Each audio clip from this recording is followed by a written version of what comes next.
Hey guys, today I've got the opening of a box that I got from a company called Drainmaster, and it's going to make our lives really easy this winter. Stay tuned.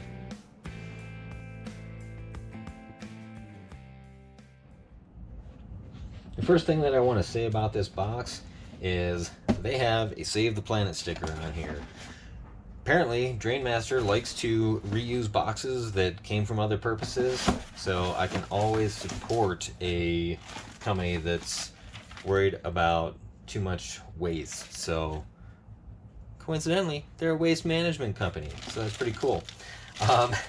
So it took for me about a month to get this. There was some stuff going on with some family at the shop or something, but they sent me a apology letter and a sample of Pure Power Blue. It's a waste digester from Valterra, and so maybe we'll give that a try, do another review on that at some point. In the box, they do have a link for the instructions on how to install this, instructions on how to properly use the Drainmaster products to empty your tanks. But the meat of what we've got going on here is all of the remaining hardware that's in this box. I ordered 2 sets of Pro Series drain valves, and so we have 2 tanks in the back, a black and a gray, and then 2 tanks in the front, a black and a gray. And so I got 2 of the kit called 5886, and what that is basically just 2 complete sets to manage 2 tanks. And they give you everything that you need to install, aside from some additional wiring to hook this up to your battery. But this is really the part that is the workings, right? So it's an electronically activated drain valve, and it's fully enclosed, really. And this is going to replace those cable actuated or manually actuated valves. This particular unit is pretty much the same across all their packages, and what it does is it has these black and green wires are the power. So all the power running is straight to the valves. So there's a power and a ground, and then these other 2 connections are for your actual controls, and we'll get to the controls in a minute. But these are IP66 rated connectors, so some level of waterproofing. So if you have an exposed underbelly, then this is going to protect those wires from any sort of liquid interference. Another nice thing that I like that they've included is actually connected to the valve itself, and it's this little drain actuator. It's a manual one. It's a Hex Key, and there's a little clip for it right here so that it can stay along with the drain valve, and you don't worry about losing those. And that's basically in case these valves get stuck, you can go in and use that to manually turn this hex, and it's going to allow you to override it so that you can still dump your tanks if there's some sort of other electrical related problem. Now, they do have a warning installed or inserted into the valve gate itself, and basically it says, don't get your fingers in there, hook it up, install it properly, because these motors are all or nothing, and if you get your finger stuck in there, it's gonna hurt like crazy. So we don't want to be losing any digits here. So that's basically the mechanical part of the system. And the kit that I ordered came with a 20-foot cable, and so there's the end that connects to the valve, and then this phone jack looking one is the part that connects to the control panel. So 20 feet of cable should be sufficient to get from your tanks to wherever you're going to mount these things for most rigs.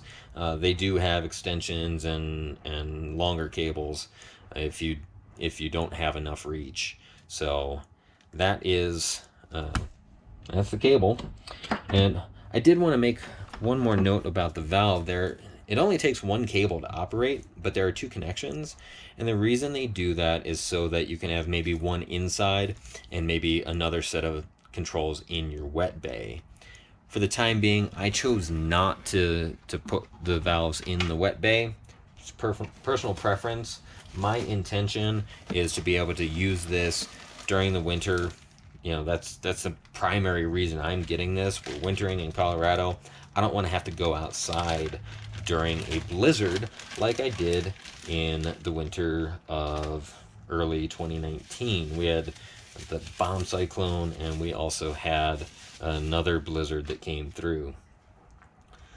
This is the control panel, and as you can see, there's a black and a gray, and they're electrically activated. Press it once, it's going to open. Press it again, and it's going to close. One thing that really surprised me, and I'm happy with the quality of construction of this, when I saw this panel online, I expected it to be plastic. It's actually aluminum, and so it's a much higher quality than I think I was expecting.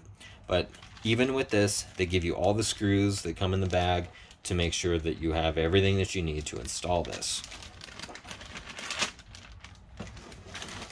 Also packaged with the valves is everything you need to install the valve. So they've given us hardware, so new bolts with locking nuts, gasket for both sides of the valve, and then also a little warning says don't over tighten me. That can cause some problems if you get it too tight.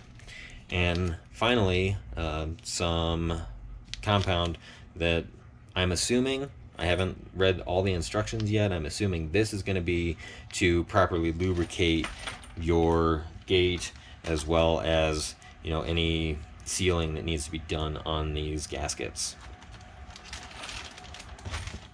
Now, because I ordered the 5886, there I did get 2 valves for each set, 2 cables, everything to install for my rear set, and then I've got a whole nother set in this box for my front set of tanks.